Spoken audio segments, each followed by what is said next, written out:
la figure religieuse la plus importante de l'histoire est Abraham, que la paix soit sur lui. Par conséquent, nous constatons que toutes les religions humaines le veulent pour elles-mêmes, dans une question passionnante que le noble Coran décide pour ceux qui ont l'ouïe, la raison et la vue, aux gens du livre. Pourquoi disputez-vous à Ibrahim, et la Torah et l'Évangile n'ont été révélés qu'après lui? Ne comprenez-vous pas? Voilà, vous avez argumenté sur ce que vous avez connaissance, alors pourquoi discutez-vous sur ce que vous n'avez pas de connaissance alors que Dieu sait et vous ne savez pas? Abraham n'était ni juif ni chrétien, mais il était un musulman honnête et il ne faisait pas partie des polythéistes. En effet, les personnes les plus proches d'Abraham sont celles qui l'ont suivi, c'est-à-dire le prophète, ceux qui croient et Dieu est le gardien des croyants. Et ailleurs, Dieu Tout-Puissant dit, et luttez en Dieu comme il vous faut, il vous a choisi et ne vous a imposé aucune difficulté dans la religion de votre père Abraham. Qui avant est dans ceci, afin que le messager soit un témoin sur vous et que vous puissiez être témoin sur les gens, alors accomplissez la prière, payez la zakat et tenez-vous fermement à Dieu, il est votre maître. Ainsi, le Seigneur a été très gracieux et gracieux l'assistant, Dieu a choisi pour toute l'humanité une religion qu'il a appelée Islam, et il a fait du personnage d'Abraham le personnage principal qui portait pour tout le paradis et les gens le sens hanafi du monothéisme avec Dieu et évitant le polythéisme et adoptant une approche rationnelle pour comprendre Dieu par la raison, et non par la transmission ou l'imitation de ce que l'individu considérait comme sa société, son peuple, ses pères et ses mères. Écoutons tous la véritable approche d'Abraham et mentionnons dans le livre Abraham qu'il était un prophète véridique lorsqu'il dit à son père, « Ô mon père, pourquoi adores-tu celui qui n'entend ni ne voit? Rien ne t'est utile, mon père. En effet, la connaissance m'est venue qui n'est pas venue, vers toi, alors suis-moi.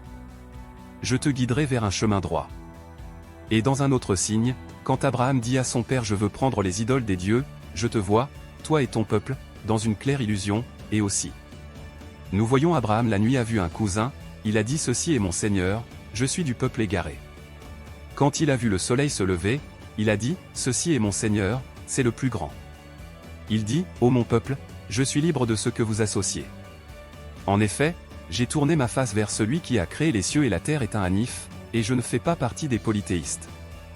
Le hanifisme est lié à Abraham, la paix soit sur lui. Le hanifisme est une méthode de pensée qui mène à la vérité, et son adhérent est une nation et quelques-uns parmi tant d'autres. Ce n'est pas une honte car la plupart des gens ne sont pas hanafis, bien sûr, ils sont des imitateurs et des perturbateurs de leur esprit, de leurs oreilles et de leur père. Il est devenu eux, et son peuple le discuta, il dit, « Je serai face à Dieu, et je n'ai pas peur de ce dont tu te sépares. » Alors qu'en penses-tu, et ne crains pas de t'être séparé de Dieu, de ce que tu n'as pas été. Vous a été révélé, pour vous, car que sont les deux parties, le droit de celui qui a raison en mettant en évidence le hanifisme, c'est-à-dire la rationalité d'Abraham, que la paix soit sur lui, en disant. N'avez-vous pas vu celui qui discutait avec Abraham au sujet de son Seigneur, que Dieu lui avait donné le royaume? Quand Abraham a dit, « Mon Seigneur est celui qui donne la vie et fait mourir. » Il a dit, « Je donne la vie et je cause la mort. » Abraham a dit, « Car Dieu fait venir le soleil de l'Est, alors fais-le venir de l'Ouest. » Alors celui qui ne croyait pas fut étonné. Ou comme celui qui passait devant une ville dont les trônes étaient vides. Il dit, « Comment Dieu peut-il faire revivre cela après sa mort? » Alors Dieu l'a fait mourir pendant 100 ans, puis l'a ressuscité.